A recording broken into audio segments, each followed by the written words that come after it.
Hello दोस्तों, welcome to Daksha classes. और आज हम शुरू करने जा रहे हैं आपका पहला टॉपिक हिस्ट्री का, जो बहुत ही महत्वपूर्ण है और जिसके अंदर आपको हर एग्ज़ाम के अंदर कम से कम 2 से 3 क्वेश्चन देखने को मिलते हैं। आपको इससे ज़्यादा मिल सकते हैं, लेकिन 2 क्वेश्चन आपको मैक्सिमम इसमें देखने को मिलते हैं 1857 की क्रांति में से। तो आज हम शुरू करने जा रहे हैं भारत के अंदर 1857 की जो क्रांति हुई थी उसकी शुरुआत करने जा रहे हैं, और इसको हम 2 पार्ट में पढ़ेंगे। हमारा पहला पार्ट होगा इसमें भाग 1, विद्रोह की पृष्ठभूमि और उसके कारण। क्या होगा? भाग 1, जिसके अंदर पढ़ेंगे विद्रोह की पृष्ठभूमि और उसके कारण। पृष्ठभूमि और कारण पढ़ने का रीज़न ये है कि हमें सबसे पहले अगर कोई चीज़ पढ़नी है तो हमें सबसे पहले उसका बेस बनाना ज़रूरी होता है। क्या होता है? हमें उसका बेस बनाना ज़रूरी होता है। एक बार उसका बेस तैयार हो गया कि वो जो EIC हम पढ़ते हैं, ईस्ट इंडिया कंपनी है, उसका निर्माण कैसे हुआ था, वो भारत में क्यों आई थी, उसके रीजन क्या थे, और कब तक उसने शासन वो व्यापार किया, और कब से वो सबसे पहले वो हमारे यहाँ पे जब आई थी तो स्टार्टिंग के अंदर वो कौन सी कंपनी थी? वो एक व्यापारी कंपनी थी। कौन सी कंपनी थी? एक व्यापारी कंपनी थी।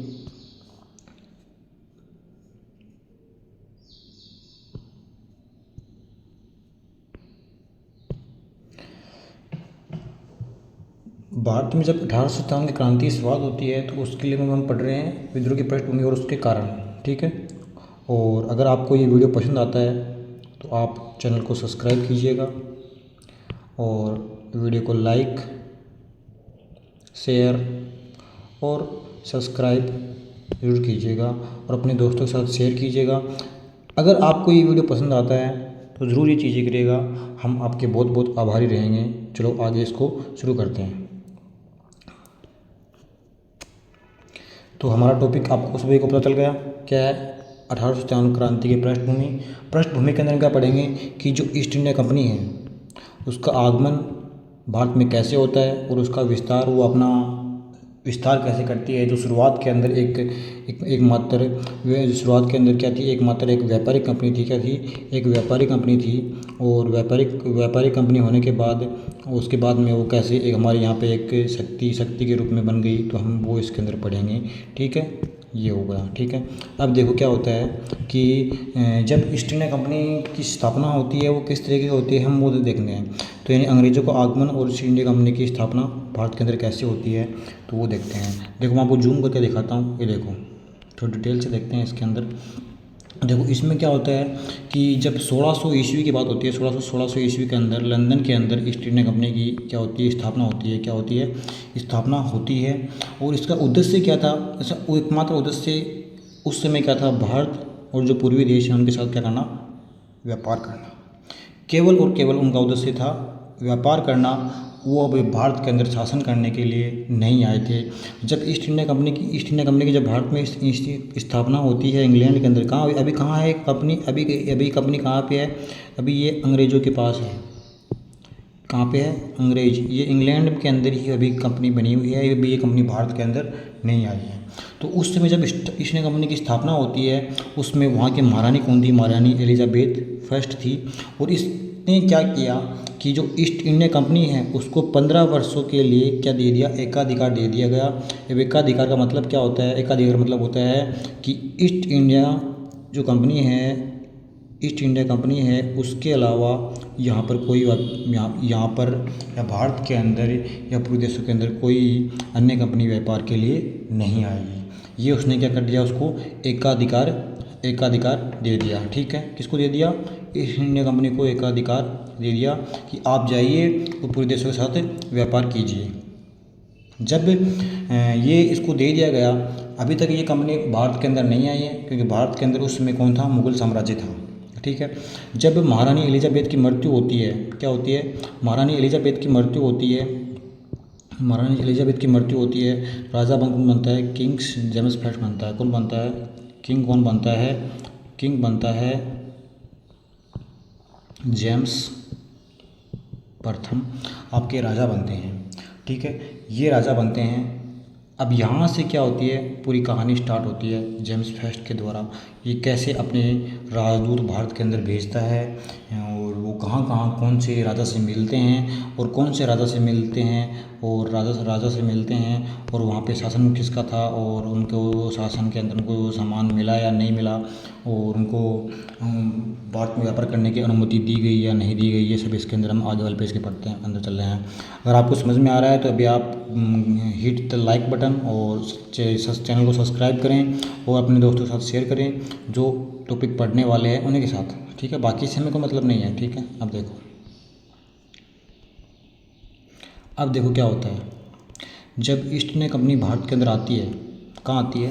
जब भारत के अंदर आती है उससे पहले क्या होता है, जो हमने पढ़ा था कि राजा कौन था, जेम्स फर्स्ट था। वो क्या करता है, अपने 2 राजदूत है ना, वो क्या कहाँ भेजता है, भारत में अंदर भेजता है कि जो यहाँ के राजा हैं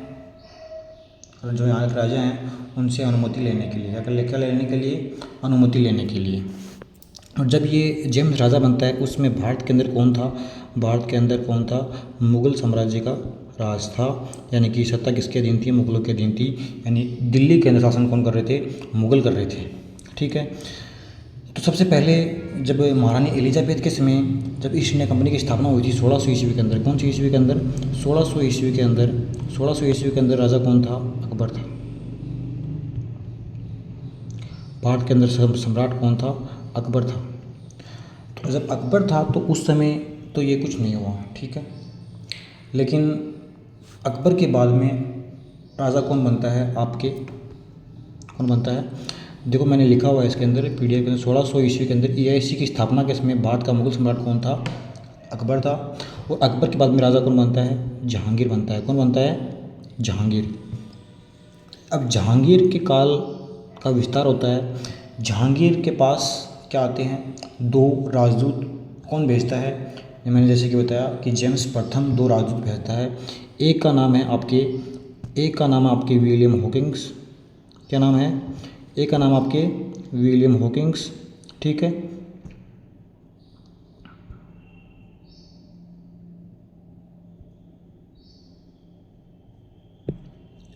एक का नाम आपके कौन से, विलियम हॉकिंस। दूसरा है आपके सर थॉमस रो। विलियम जो हॉकिंस और सर थॉमस रो है, इन दोनों को जब भेजता है तो विलियम हॉकिंस को भेजा 1608 ईस्वी के अंदर और जो सर थॉमस रो है इनको भेजता है 1616 ईस्वी के अंदर।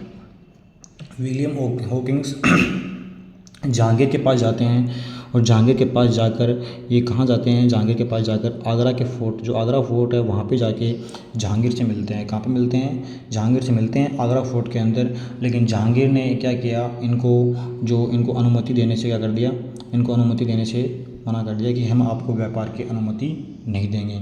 और इसे क्या बोला कि तुम वापस वहाँ मत जाओ। क्या किया, विलियम हॉकिंस को यहीं रख लिया। कहाँ रख लिया, अपने यहीं इंडिया के अंदर रख लिया और उसको 400 मनसबदार की नौकरी दे दी और इसको एक उपाधि दी थी, इसका उपाधि दी। और उस उपाधि का नाम क्या है पता है आपको, जो एग्ज़ाम के अंदर बहुत बार पूछा जाता है कि उपाधि का नाम। तो उपाधि दे दी उनको, इंग्लिश खान की उपाधि दे दी। किसकी उपाधि दे दी, इंग्लिश खान की उपाधि उनको दे दी गई। किसको, विलियम हॉकिंस को, जो कब आए थे 1608 ईस्वी के अंदर आए थे, आगरा के फोर्ट में मिले थे। और जहांगीर ने इनको अनुमति देने से मना कर दिया और क्या हुआ, जहांगीर ने इनको 400 मनसबदार की नौकरी दे दी और इंग्लिश खान की उपाधि दे दी, ठीक है। ये इनके साथ हुआ था। इसके बाद में क्या हुआ था, देखो इसके बाद में हम जाते हैं। अब देखो इसके बाद में दोबारा 1616 ईस्वी के अंदर जो राजा थे उन्होंने क्या किया, राजा कौन थे, जेम्स प्रथम। उन्होंने क्या किया, दोबारा अपना राजदूत भेजा और किसको भेजा, इस बार सर थॉमस रो को। किसको भेजा, सर थॉमस रो को राजदूत के रूप में भेजा। सर थॉमस रो को राजदूत के रूप में भेजा। और कहाँ भेजा, हमारे राजस्थान, हमारी धरती, हमारा राजस्थान, हमारा अजमेर के अंदर फोर्ट है, अजमेर के अंदर मैगजीन फोर्ट, वहाँ पे भेजा। और वहाँ पे भेजने के बाद में क्या हुआ कि इनको क्या किया गया, इनको यहाँ पे अनुमति दे दी गई। इनको क्या हुआ, उनको अनुमति दे दी गई कि आप यहाँ पर व्यापार कर सकते हो।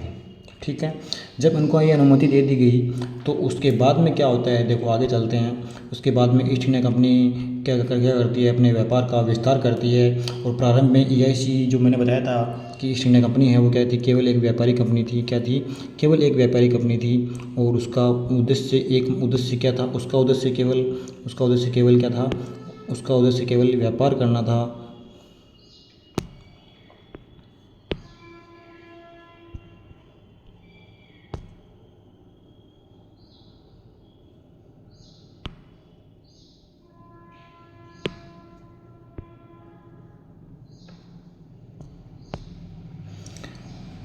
यानी कि जब ईस्ट इंडिया कंपनी की स्थापना होती है शुरुआत के अंदर, तो उसका उद्देश्य क्या था, केवल व्यापार करना था, एकमात्र व्यापारी कंपनी थी। तो सबसे इम्पोर्टेंट चीज़ आती है अब कि जो ईस्ट इंडिया कंपनी है, कौन सी कंपनी, ईस्ट इंडिया कंपनी है।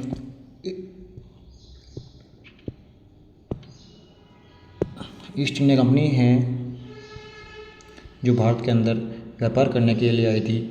वो व्यापारिक कंपनी कब तक रही, तो उसका समय कब आएगा, 1608 से लेके 1757 ईस्वी तक जो ईस्ट इंडिया कंपनी है वो क्या रही, एकमात्र शुद्ध व्यापारी कंपनी रही। क्या रही, शुद्ध व्यापारी कंपनी रही। और जो व्यापारी कंपनी रही 1608 के अंदर उनको अनुमति नहीं दी गई। 1616 के अंदर इनको अनुमति दी गई थी। और कहाँ पे दी गई थी, अजमेर के मैगजीन फोर्ट के अंदर सर थॉमस रो गए थे, कहाँ पे, जहांगीर के पास उनको अनुमति दे दी गई थी। और अनुमति देने के बाद उन्होंने अपनी पहली कंपनी कहाँ पे स्थापित करी, पहली कंपनी देखो कहाँ पे स्थापित करी, सूरत के अंदर स्थापित करी। कहाँ पे, सूरत के अंदर प्रथम स्थायी फैक्ट्री का प्रयास किया। और उसके बाद में उन्होंने अपनी दूसरी फैक्ट्री कहाँ स्थापित करी, मसूलीपट्टनम। और जो दक्षिण भारत का केंद्र था वहाँ पे स्थापित करी।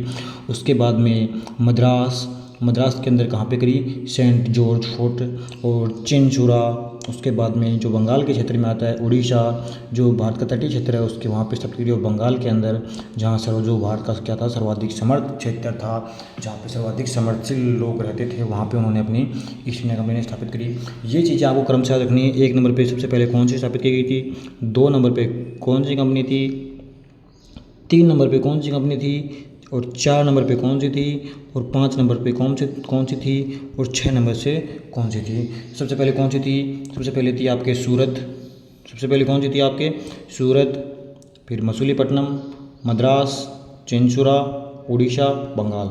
एक बार दोबारा रिपीट कीजिए, सूरत, मसूलीपट्टनम, मद्रास, चिनचूरा, उड़ीसा, बंगाल।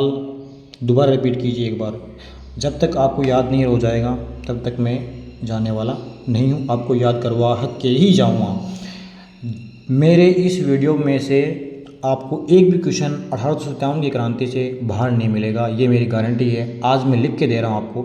जिस दिन आपके एग्ज़ाम हो जिसके अंदर ये टॉपिक हो और आप मेरे को बोल देना कि सर ये क्वेश्चन बाहर से आया है, मैं आपकी गारंटी लेता हूँ। सबसे पहले जो कंपनी थी ईस्ट इंडिया कंपनी, उसने कहाँ पे स्थापना करी होगा अपनी फैक्ट्री की, सूरत, मसूलीपट्टनम, मद्रास, चिनचूरा, उड़ीसा और बंगाल। उसमें बंगाल था जो आज का पश्चिम बंगाल है, उसके अंदर और भी एरिया शामिल था, वो हम आगे डिस्कस करेंगे। ठीक है, यहाँ तक हमने पढ़ा, शायद आप सभी को समझ में भी आ गया होगा। वेरी गुड, चलो आगे बढ़ते हैं। ठीक है, अब क्या होता है,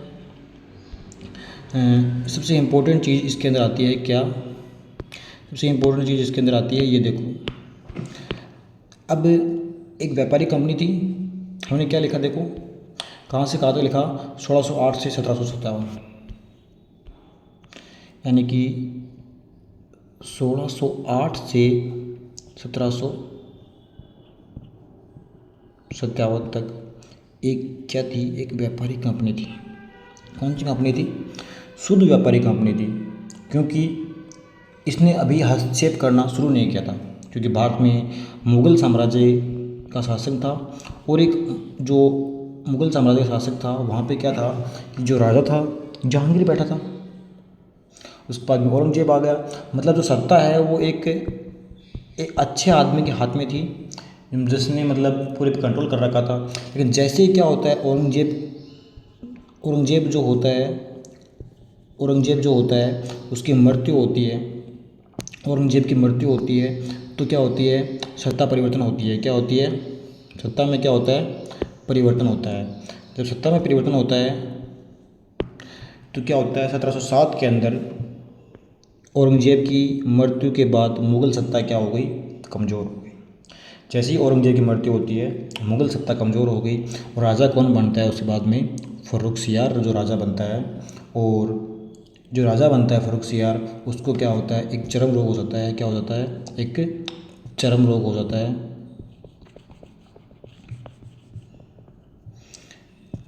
उसको चर्म रोग हो जाता है।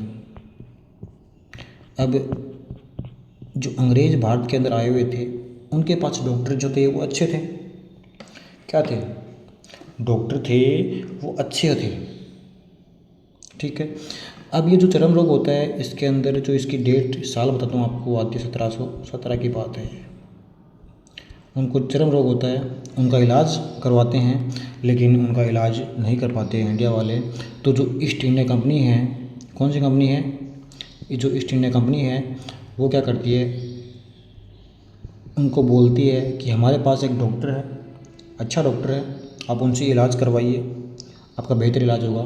तो उनका डॉक्टर का नाम क्या था, डॉक्टर का नाम क्या था, डॉक्टर हैमिल्टन।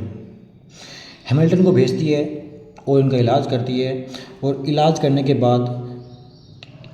बाद क्या होता है, इलाज इनका कर दिया और इससे खुश होकर, जब हमारा, आपको पता है हमारे पुराने राजा जब उनके लिए कोई आदमी अच्छी चीज़ कर देता था तो वो खुश होकर उसको इनाम देते थे।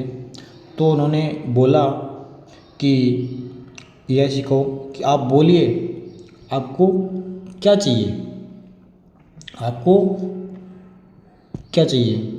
तो पता है इन्होंने क्या बोला कि जो राजा थे उन्होंने तो उसको क्या बोले थे, आपको हम 3000 रुपये प्रतिवर्ष देने होंगे। क्या देने होंगे,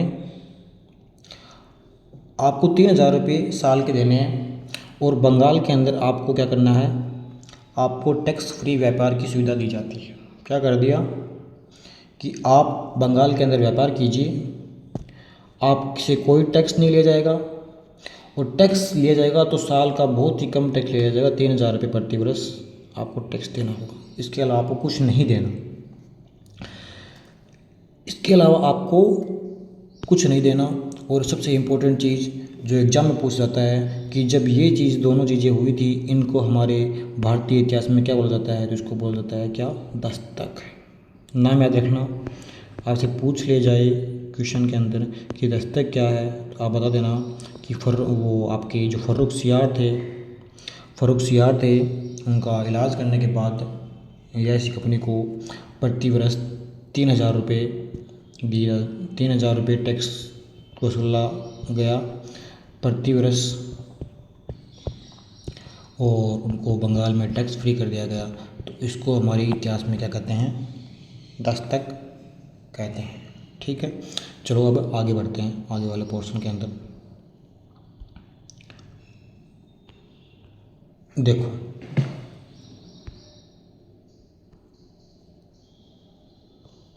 देखो अब जब फ़र्रुखसियार जो राजा था उसके बाद में राजा कौन बनता है, उसके बाद में राजा बनता है कौन, मुर्शिद कुली खां। कौन बनता है, मुर्शिद कुली खां। 1720 के अंदर बंगाल का क्या बनता है, नवाब बनता है। और बंगाल का प्रथम नवाब बनता है। क्या बनता है, बंगाल का प्रथम नवाब बनता है। क्या बनता है, बंगाल का प्रथम नवाब बना। कौन बनता है, मुर्शिद कुली खां। मुर्शिद कुली खां बंगाल का क्या बनता है, प्रथम नवाब बनता है। और इसने क्या किया कि इसने जो वो आया था दस्तक, उसको क्या रखा, चालू ही रखा, उसको बंद नहीं किया। कि ठीक है, अंग्रेज़ों को बोला कि आपने जो हमारे पूर्वजों ने आपको दिया हम उसको चालू रखते हैं, उसमें हमारी कोई दिक्कत नहीं है, लेकिन मैं क्या हूँ, बंगाल का प्रथम नवाब। तो क्वेश्चन यही बन गया 1720 के अंदर बंगाल का प्रथम नवाब कौन बना था, मुर्शिद कुली खां। ठीक है, कौन बना था, मुर्शिद कुली खां। देखो, अब जब मुर्शिद कुली खां बंगाल का नवाब बन गया तो क्या हुआ वो देखो आगे। अब देखो, मुर्शिद कुली खां के बाद में राजा कौन बनता है? शुजाउद्दीन। उसके बाद में सरफराज। उसके बाद में अली वर्दी खां। अली वर्दी खां राजा बनता है। उसका शासन रहता है 1740 से लेके 1756 के बीच में। 1740 से 1756 के बीच में।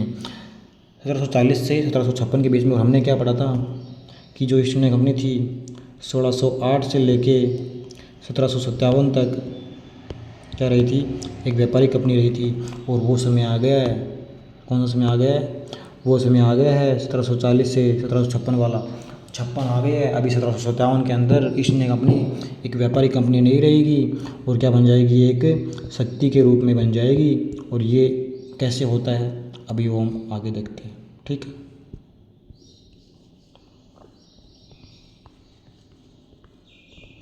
देखो तो अब आगे क्या होता है इसके अंदर। आगे इसके अंदर क्या होता है, जब अली वर्दी खां हैं, अली वर्दी खां जो है इसके, अली वर्दी खां का एक मिनट रुको। जो अली वर्दी खां हैं, अली वर्दी खां की दो बहनें थीं, नहीं सॉरी, दो बेटियां थीं। कौन थीं? दो बेटियां थीं जिनका नाम है, एक का नाम है आपके अमीना बेगम और एक का नाम है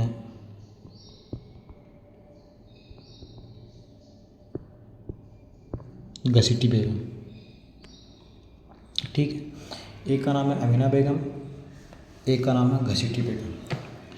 अब जो आपके अमीना बेगम है, इसका पुत्र का नाम है क्या? सिराजुद्दौला।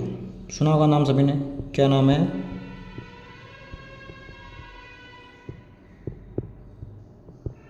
सिराजुद्दौला। ठीक है, तो क्या करता है जो अली वर्दी खां है वो क्या करता है? अली वर्दी खां है वो क्या करता है कि जो अमीना बेगम का जो बेटा है इसको राजा बना देता है। क्या बना देता है? इसको राजा बना देता है कि अब मेरे बाद में राजा ये बनेगा। तो देखो आपको नोट्स के अंदर सब कुछ मिलेगा। देखो इसके अंदर मैंने लिखा है अली वर्दी खां के बाद उसके नाती सिराजुद्दौला यानी कि अमीना बेगम का जो पुत्र था वो बंगाल का क्या बनता है? नवाब बनता है। और एक सबसे इम्पोर्टेंट चीज़ आ गई है इसके अंदर। देखो ध्यान से, सभी ध्यान से देख लेना कि बताया नहीं, क्वेश्चन आता है यहाँ से कि अली वर्दी खां का एक प्रसिद्ध कथन है क्या? अंग्रेज हैं, मधुमक्खियाँ हैं। क्या अंग्रेज क्या हैं? मधुमक्खियाँ हैं। इनको छेड़ोगे तो काटेंगी, इनको छेड़ोगे तो काटेंगी और नहीं छेड़ोगे तो भविष्य में क्या देंगी? शहद देंगी। कौन सा कथन है? किसका कथन है? याद रहना चाहिए आपको। किसका है? अली वर्दी खां का। क्या कथन है? अली वर्दी खां का कथन है कि जो अंग्रेज हैं वो क्या हैं? मधुमक्खियाँ हैं। क्या हैं? अंग्रेज क्या हैं? मधुमक्खियाँ हैं। और अगर इनको छेड़ोगे तो ये काटेंगे, अगर नहीं छेड़ोगे तो भविष्य में क्या देंगी? शहद देंगी। इम्पोर्टेंट है, याद रखना। क्या करना? याद रखना है, इम्पोर्टेंट है ये। ठीक है, अभी देखो हम आगे चलते हैं।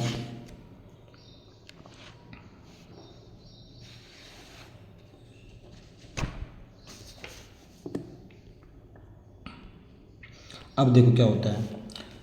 अमीना बेगम का बेटा कौन? सिराजुद्दौला। और वो राजा बनता है तो उसका राज्याभिषेक होता है। राज्याभिषेक होता है, ये देखो बड़ी बड़ी मूंछों वाला, ये आपके इसका राज्याभिषेक होता है। यानी कि राजा बनाए जाने से पहले उसका तिलक लगा के जनता के सामने राज्याभिषेक होता है। जनता के सामने क्या होता है? राज्याभिषेक होता है। तो ये सभी को क्या करता है? इनवाइट करता है। सभी को इनवाइट करता है। लेकिन ईआईसी है वो क्या होती है? इसके सामने उपस्थित नहीं होती है, जिससे ये अपना अपमान समझता है। और उस अपमान समझने के बाद में ये क्या करता है? ईआईसी से क्या लेता है? बदला लेता है। और क्या करता है? जो ईआईसी के बीच तनाव बढ़ता है और परिणाम स्वरूप क्या होती है? इसने क्या किया? ईआईसी की जो केलेबंदी थी, ईआईसी की क्या थी? केलेबंदी। क्या थी? केलेबंदी। उसको क्या कर दी, ध्वस्त कर दी। क्या कर दी, ये इसी की किलेबंदी को ध्वस्त कर दी। और क्या कर दिया, और अंग्रेज जो अधिकारी थे उनको क्या किया, गिरफ्तार कर लिया गया। कितने अंग्रेज़ों को गिरफ्तार किया गया था, अंग्रेज़ों को गिरफ्तार कर लिया गया।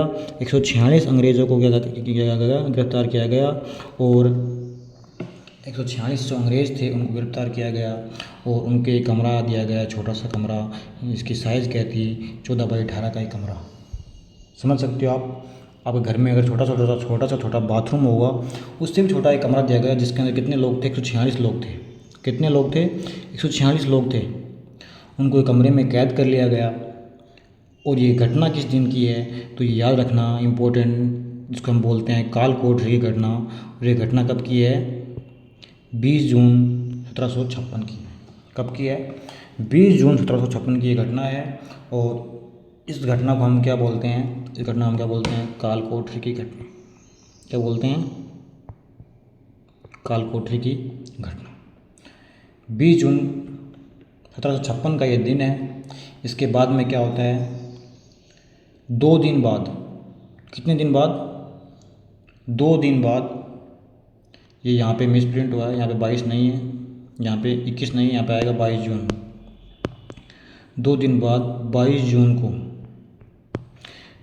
जून को ये इनको जो बंद किया था, जो 46 अंग्रेज़ों को, इनको बाहर निकालते हैं। तो इसमें क्या होता है, इसमें केवल 23 अंग्रेज़ जीवित बचते हैं। कितने अंग्रेज़ जीवित बचते हैं, 23 अंग्रेज़ जीवित बचते हैं। यानी कि 123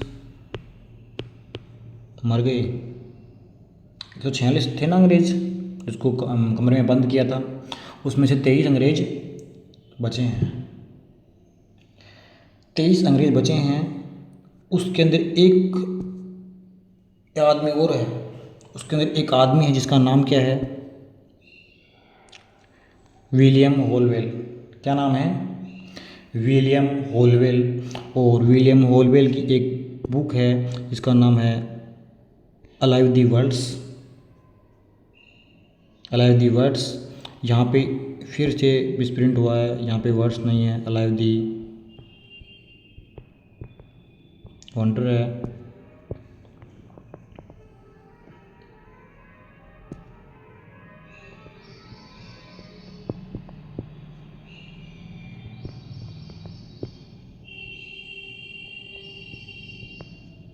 क्या नाम है, अलाइव दी वंडर। उनकी एक बुक है जिसका नाम क्या है, अलाइव दी वंडर। और उसके अंदर ये इस घटना का क्या करते हैं, उल्लेख करते हैं। और क्या नाम देते हैं इस घटना को, क्या नाम देते हैं इस घटना को, क्या नाम देते हैं इस घटना को, इस घटना को नाम देते हैं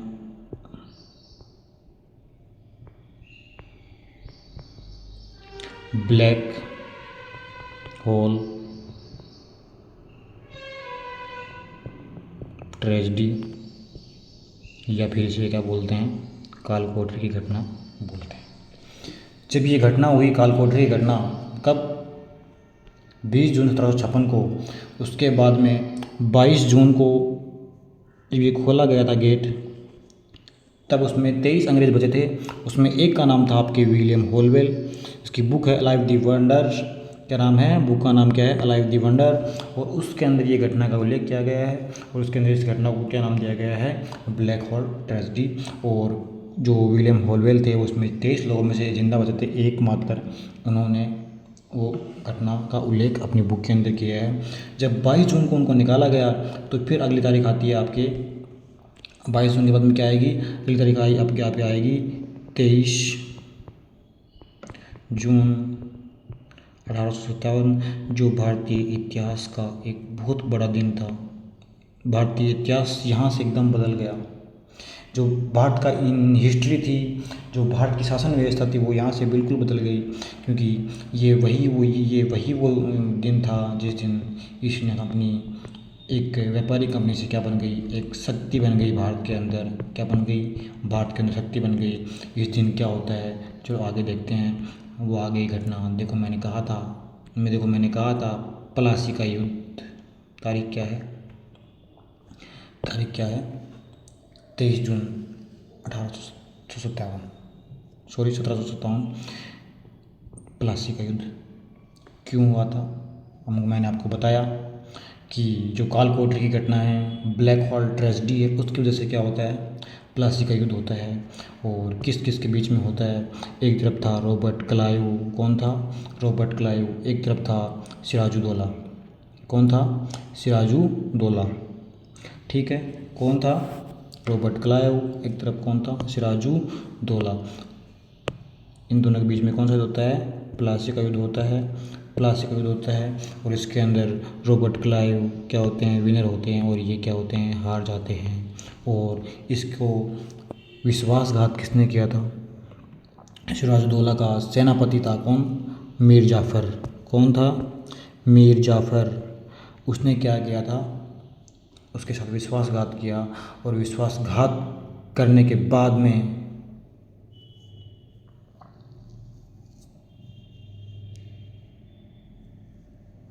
मीर जाफ़र का जो मीर जाफ़र बाद में मीर जाफ़र के का पुत्र मीरन ने सिराजुद्दौला की हत्या की थी। जो उसने सिराजुद्दौला की हत्या हुई थी वो किसने की थी? मीरन ने करी थी। किसने करी थी? मीरन ने करी थी। और किसका पुत्र था? मीर जाफ़र का पुत्र था। और युद्ध के बाद क्या हुआ था? उसको क्या बना दिया गया? उसको नवाब बना दिया गया। क्या बना दिया गया? उसको नवाब बना दिया गया और उसको भारत के अंदर एक उपाधि दी गई। क्या दी गई? इम्पोर्टेंट याद रखना। क्या कहते हैं? अंग्रेज़ों का गिद्धड़। क्या कहते हैं? अंग्रेज़ों का गिद्धड़ कहते हैं। और इसको क्या कहते हैं? एक दो नाम इसको और हैं। इसको और कहते हैं, क्या कहते हैं? रॉबर्ट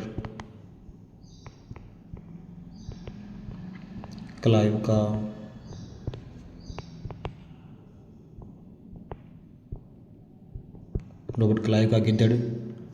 और एक नाम और है इसका, जिसको हम क्या बोलते हैं? बंगाल की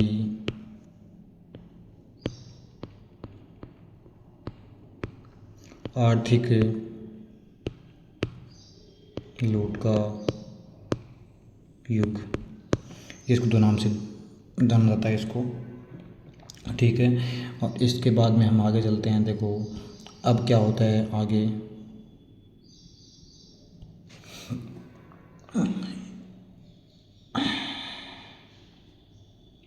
अब देखो इसके अंदर आगे देख तो है इसका मंदिर भी इसी पे ऐसे बताता हूँ आपको आगे।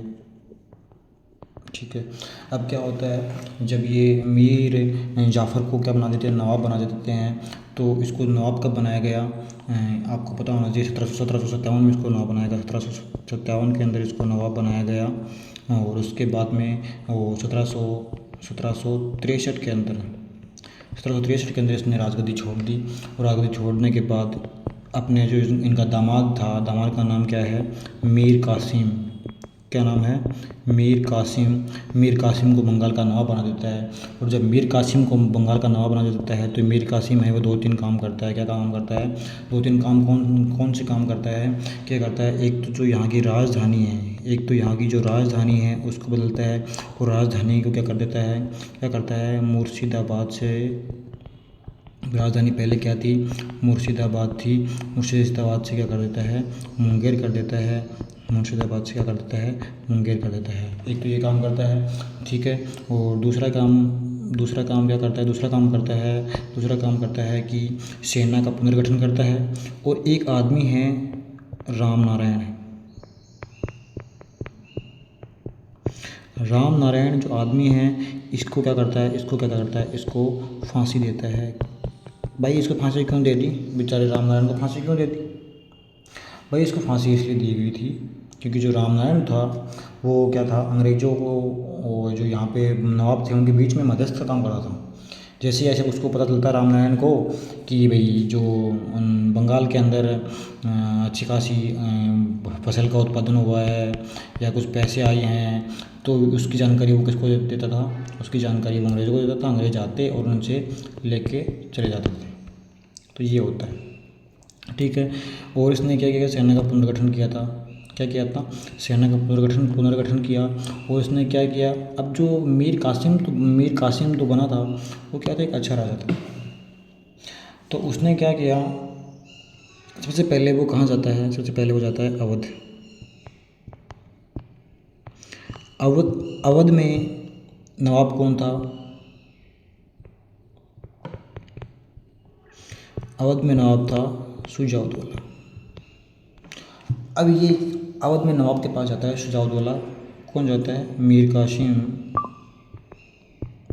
मीर कासिम जाता है कहाँ पे? शुजाउद्दौला के पास। तो उसको जाके बोलता है भाई साहब परेशान हो गया। शुजाउद्दौला बोलता है भाई परेशान तो मैं भी हूँ। बोलो कौन कर रहा है? अंग्रेज कर रहे हैं। कासिम बोलता है चलो लड़ते हैं। शुजाउद्दौला बोला नहीं लड़ पाएंगे। क्यों? अंग्रेज़ों के पास बहुत बड़ी सेना है। तो फिर बोले क्या करें? फिर बोलो ऐसे करते हैं, एक आदमी को और मिला लेते हैं, कोई बड़ा आदमी। बोले किसके पास चले? बोलो दिल्ली चलो। चलो बोलो दिल्ली चल गए। दिल्ली चले गए। दिल्ली में कौन था? शाह आलम। शाह आलम के पास चले गए।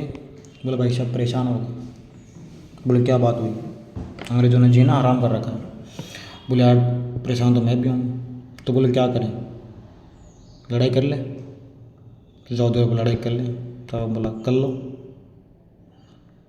इधर मीर कासिम बोला मैं भी कर लूँगा थोड़ी थोड़ी। तो बोला ठीक है कर लेते हैं भाई, कर लेते हैं लड़ाई।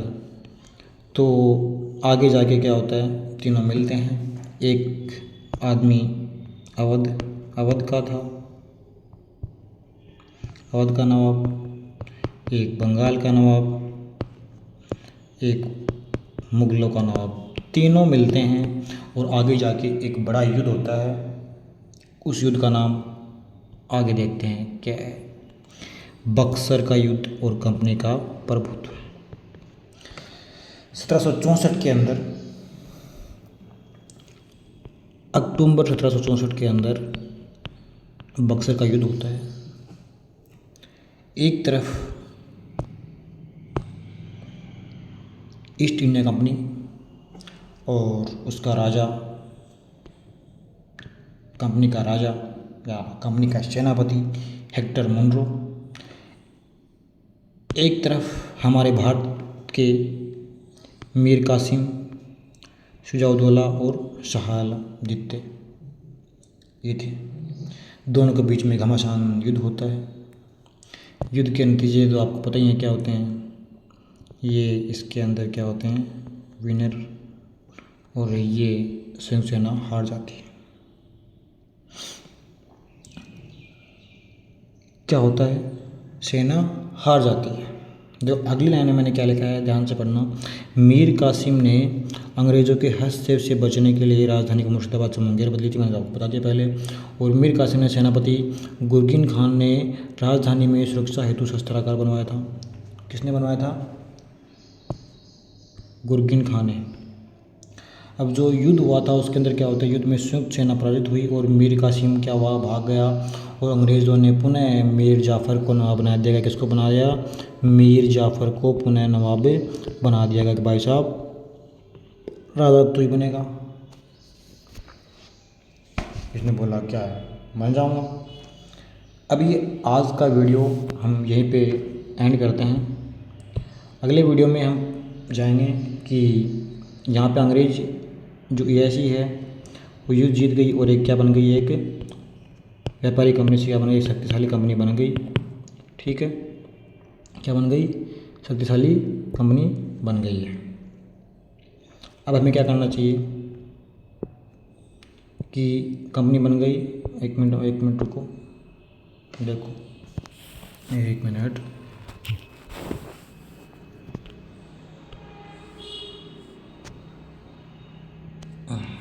अब सही है। देखो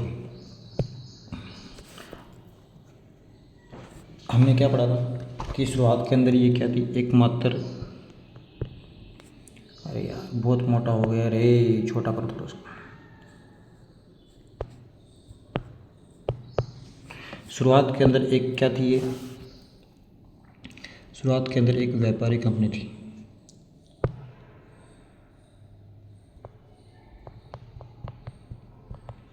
व्यापारी कंपनी थी, कब से लेके कब तक किसी को याद है? और लगभग ऐसे समझ लो ये 1608 से लेके 1757 तक एक व्यापारी कंपनी रही। 1608 से लेकर 1757 तक क्या रही? एक व्यापारी कंपनी रही। और जब लास्ट के अंदर कौन सा युद्ध हुआ था? अक्टूबर 1764 के अंदर युद्ध कौन सा हुआ था? बक्सर का युद्ध। उसके अंदर ईएसी जीत गई थी। उसके बाद में ये पूर्णतः एक शक्ति के रूप में उभरी है। और वहाँ से उसके आगे 1857 की क्रांति होती है। और क्रांति होती है, वो क्यों होती है, उसके पीछे के कारण क्या थे? अब आपको पता है 1857 में जो क्रांति हुई थी उसके पीछे कुछ तो कारण रहे होंगे। क्या रहे होंगे? कुछ तो कारण रहे होंगे। अब वो कारण क्या थे हमें वो पढ़ने हैं। नेक्स्ट वीडियो के अंदर हम पढ़ेंगे, ठीक है? जो हमारा नेक्स्ट वीडियो आएगा उसके अंदर हम पढ़ेंगे। नेक्स्ट वीडियो के अंदर हम उसके कारण पढ़ेंगे, ठीक है? और अगर आपको ये वीडियो अच्छा लगा हो, मैंने जो आज द्वारा जो पढ़ाया गया है वो आपको समझ में आया हो, तो प्लीज़ वीडियो को लाइक,